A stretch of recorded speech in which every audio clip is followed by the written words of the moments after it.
Welcome to Amlan world. आज हम सीखेंगे कि अगर किसी कारण से हम लोग का कीबोर्ड काम ना करे, if our keyboard is not functioning due to some reason, how can we handle it? Then first we have to click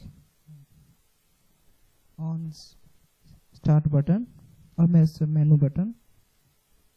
Then we go to control panel.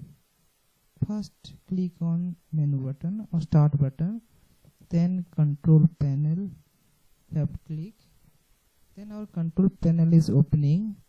Then we go to easy of access. Then if you don't find easy of access, change this from large icon, small icon, change this to category.